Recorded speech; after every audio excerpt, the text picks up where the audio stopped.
আমাদের জীবনটা আসলে গল্প। গল্প বলছি কেন, সত্যিই গল্প। আমরা কল্পনার গল্প পড়তে পড়তে কখন ভুলে যাই যে নিজেদের লাইফেও কিছু গল্প থাকে।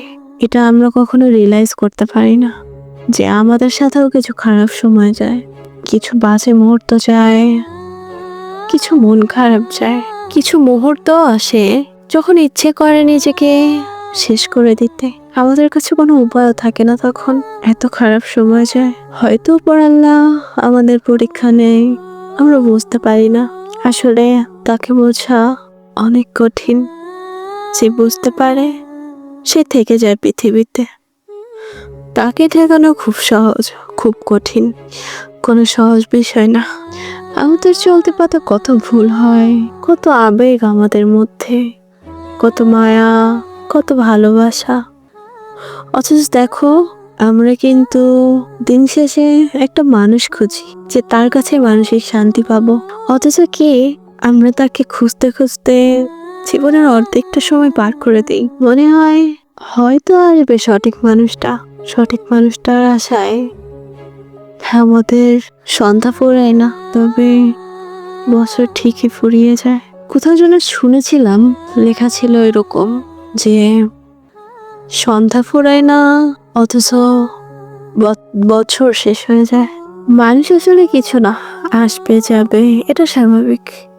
তবে নিজেকে সেভ রাখতে হবে, নিজেকেও স্বাভাবিক রাখতে হবে, সবার সাথে নর্মাল বিহেভ। একটা কথা কি জানেন, অহংকার মুক্ত ফুলের মতো জীবন ফুলের মতোই সুন্দর। অহংকার মুক্ত জীবন যেমন ফুলের মতোই সুন্দর, ঠিক তেমনি এইসব মানুষদের ব্যক্তিত্ব অনেক বেশি সুন্দর হয়। আমরা কখনো কখনো ভাবি যে আসলে আমাদের জীবন সঙ্গী কিরকম হবে। ভাবার কি আছে ভাই, ভাগ্যে যেটা থাকে সেটাই হবে।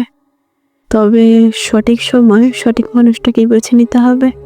আর নিজের ভাগ্য নিজে তৈরি করা, বোঝেন? আপনার দুর্ভোগের জন্য কিন্তু আপনিই দায়ী, অন্য কেউ দায়ী না। উপরওয়ালাকেও দায়ী করতে পারবেন না, কারণ আপনি জানতেন যে জায়গাটা ভুল, তারপরেও থেকে গেছেন, বেরিয়ে আসতে পারেননি। আপনি নিজের ভাগ্য নিজেই তৈরি করেছেন, ভাগ্যকে নিজেই বদলাতে হবে। আসলে চেষ্টার উপর কিছু নাই।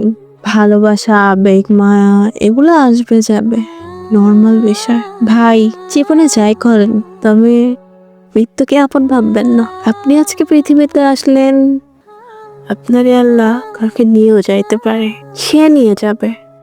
অথচ আপনি কেন যাবেন? আপনি কেন নিজের মৃত্যু কামনা করবেন বলেন? আপনি তো জীবনের সবচেয়ে বড় ভুল করবেন তখন, যখন নিজেই নিজের মৃত্যুর ডিসিশন নেবেন। এটা কখনোই সমাধান না ভাই। জীবনে প্রবলেম আসবে যাবে, আপনি এত খারাপ অবস্থা হবে আপনার, তখন দেয়ালে পিঠ থেকে যাবে। ঠিক সেই সময় সেই মুহূর্তে আপনি বলবেন নিজেরে যে না, আমি শেষ হয়ে গেছি, তো কি হয়েছে, আমি জানি আমার আল্লাহ আমার সাথে আছেন, আমি আবার উঠে দাঁড়াবো। ঠিক সেই সময় কোনো না কোনো সলিউশন ঠিকই পাবেন, কারণ আল্লাহ কাউকে নিরাশ করে না। জীবনে কারো মায়া জড়ালে ঠিক দেখে শুনেই যাবেন। যখন দেখবেন যে মানুষটা ছাড়া ছাড়া ভাব ছেড়ে দিতে যাচ্ছে আপনাকে, তখন আপনি হুট করেই যোগাযোগ বন্ধ করে দিবেন। কারণ আমি মনে করি যেখানে গুরুত্ব নেই সেখানে না থাকাই বেটার, সেখান থেকে নিঃশব্দে চলে আসা ভালো। আসলে অভিমান করার যেখানে বোকামি, সেখানে অধিকারের জায়গাটা নাই, সেখানে কেনই বা অভিমান খাটেই। Be careful. আগে নিজেকে ভালোবাসুন। আউটসাইডে কি বললো না বললো তাতে কিচ্ছু যায় আসে না ভাই। আপনারা কেউ সঙ্গ দিবে না খারাপ সময়। আপনাকে নিজেই নিজেকে বলতে হবে আমি অনেকটাই স্ট্রং, আমাকে বাঁচতে হবে। Be careful.